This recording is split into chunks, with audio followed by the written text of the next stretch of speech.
Dahil sa hindi pagdalo sa Senado, nagmosyon si Senator Win Gatchalian na i-cite for contempt na ang suspended Bamban Mayor Alice Guo at 7 iba pa. Agad namang tinanggap ni Senator Risa Hontiveros ang mosyon ni Gatchalian. Iniutos rin ni Senator Risa Hontiveros ang pag-aresto sa mga ito.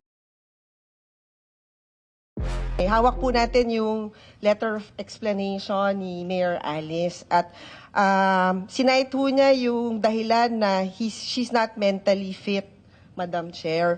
Ang sa akin lang, nakakahiya naman po dun sa mga tunay na may mental health condition. I would just like to reiterate, Madam Chair, na seryosong usapin ang mental health at hindi po ito dapat ginagamit na dahilan para magsinungaling. Yun lang po, Madam Chair. Madam Chair, Maraming if I may. salamat, Sen. Nancy. Yes, Senate President Pro Tempore. Thank you, Madam Chair. May I know if the legal counsel or the lawyer of Mayor Alice Go is present here? Comsec is the lawyer of Mayor Alice Guo present at the hearing.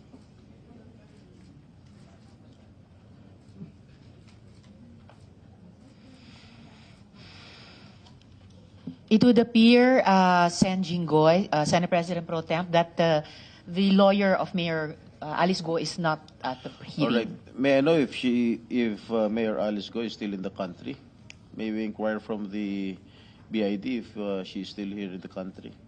Could we please hear from the BI? The committee would like to repeat the question to which you answered in the affirmative in the last hearing na nasa Pilipinas pa si Mayor Alice Guo. Siya po ba sa araw na ito ay nasa Pilipinas pa or As we speak, kung sakali umalis na ba siya? any rep from the BID? Good. Yes, please approach a mic. Identify yourself, good sir. Oo.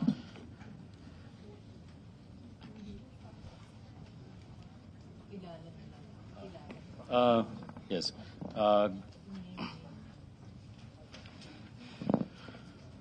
Good morning, Senators. I'm Attorney Homer Arellano po from the Bureau of Immigration. And based po dun sa latest check namin sa records ng Bureau of Immigration, wala pa pong record of departure si Mayor Alice Go. Kailan po yung latest check na iyon? Kahapon lang po, chinek po namin. Tsaka naka-alert na po yung mga airport natin, tsaka mga subport regarding her. So, kung magpapakita po siya, then we will know po kung ano. Perhaps, Attorney, during this hearing, para kompletong masagot yung tanong ng Senate President Pro Temp at ng buong komite, pwede nyo i-check ngayong araw kung as far as the Bureau knows, nasa Pilipinas pa si Mayor Guo. Yes po, i-check po namin ngayon, then we'll update po kagad, ma'am. Salamat, Attorney. And later po, pag-administer ng oath ng COMSEC, pakisama na po kayo. Ano po? Opo. Salamat po. So, yun po yung status. Thank you, Madam Chair. Sen. Madam Jinggoy. Chair, I just read the letter of explanation from Mayor Alice Go, and in the second paragraph, ang sinabi niya, I have already sought professional help, but the medical professionals that I have consulted refused to issue a medical certificate stating my condition for fear that they may also experience the humiliation and ridicule that I am going through. Madam Chair, I suggest that she be attended by a government doctor para siguro malaman natin ang buong katotohanan. And I think this letter of explanation is totally unacceptable. Therefore, I would like to move that we issue a warrant of arrest against Mayor Go for her to attend the next hearing kung meron man. I so move, Madam Chair. Maraming salamat, Sen. Jinggoy. Before the chair rules on the motions regarding contempt and issuance of a warrant of arrest, and for that, the chair thanks the Senate President Pro Tempore. Dahil sinabi na rin po ng SP na before this hearing, no, in public, sa media, na he is prepared to sign the arrest warrant. Bago noon, before ruling on the motions for contempt and the motion for additional subpoenas, the chair concurs with Senators Nancy and Jinggoy regarding their estimation of the letter of Alice Guo. The committee is in receipt of that letter of Alice Guo, seeking to explain her absence again today. Wala po itong kalakip na anumang medical certificate. So the chair also welcomes the offer of the Senate President pro tempore, binanggit na rin ni SP, that the Senate could arrange for a government doctor to attend to her, or kahit yung sariling Senate clinic natin dito. And also the chair recalls that in a previous, also big investigation, there was a resource person there who actually cited mental health concerns, but she still testified despite her mental health issues ascertained by a medical doctor. So, samantala, ito pong kay Alice Guo, walang kalakip na anumang medical certificate ang kanyang letter. And while with Senator Nancy, we definitely recognize the importance of mental health, we also really do not want to set a precedent in which mental health is invoked to skirt the obligation to appear before a Senate committee. And with the Senate President pro tempore and Senator Nancy, we find her claims in the letter devoid of credibility. Therefore, before the chair acts on the motions regarding contempt or warrant of arrest and additional subpoena, the chair would just like to make of record that we are in receipt of a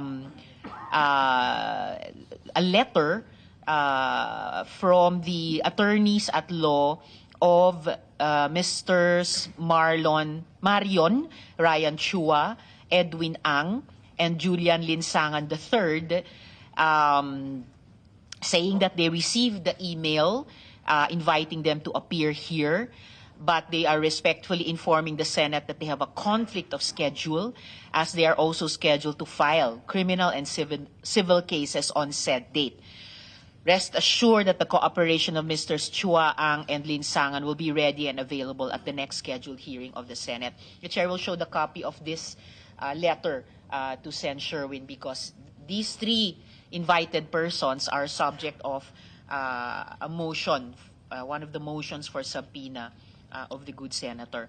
So, at this point, the chair rules to the chair rules to cite in contempt Alice Guo or Guo Huaping, and for her to issue the warrant of arrest as moved by the Senate President pro tempore. The chair also rules to cite in contempt Nancy Gamo and Dennis Cunanan. Additionally, the chair rules on the motion of Senator Sherwin to cite in contempt Wen Yi Lin, Siemen Leal Guo, Jiang Jung Guo, I hope I'm pronouncing his name correctly, and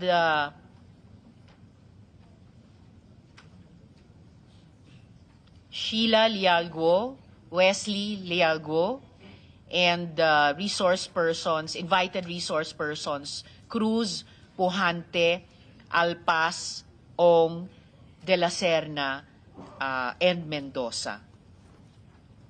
So ruled. Yes, I second the motion, Madam Chair. Thank you, Senator Nancy. The chair has ruled, and with the concurrence of Senator Nancy and hearing no objections, so ruled. Additionally, the chair rules on the motion of Senator Sherwin to subpoena before this committee invited resource persons Baterna, Mascarenas, Banda, Jingguo, I hope I'm pronouncing that correctly as well, Tan, Salcedo,